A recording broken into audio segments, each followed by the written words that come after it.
Hey everyone, it's Catherine Lawson here in Calgary.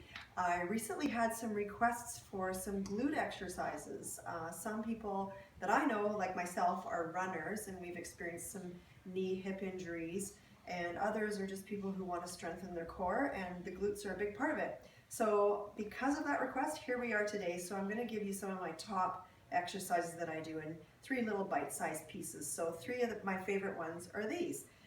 One of them is actually hanging on to either a table or this is a handy height. So this is a good way to start with your standing exercises. And all you're doing is ensuring that your hips are square to the object that you're holding on to. And you just have to go back like so. Pretty simple stuff, right? So do about 15 of those. And then what I love is actually doing 7 pulses, right? So quite high, again, making sure that the hips are square and you're really targeting that glute area. And believe me, you'll feel it. So you do a bunch of those, maybe 4 sets of the 7 pulses, and away you go. The cool thing is that the stabilizers on the other leg are also working overtime to keep you level and balanced. So that's the standing one.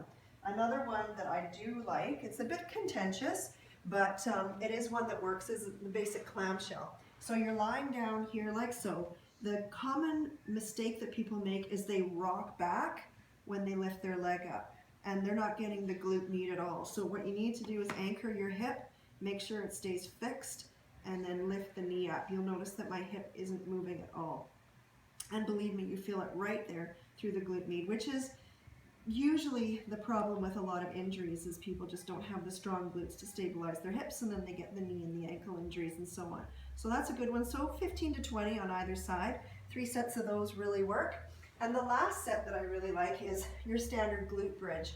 And just coming up and down and squeezing the glutes and getting those glutes as high as you possibly can. And then a modification of that might be to do some pulses. Again, 7 pulses up and then all the way down, 7 pulses up, and do several of those. And you can even hold it in an isometric squeeze. An advancement from that, or progression from that, may also be to go up on the toes and then come up and down again, providing a little bit of instability and making that a little more challenging. So that's about it. Those are your 3 exercises. So away you go. Happy glute work, and we're done for Friday.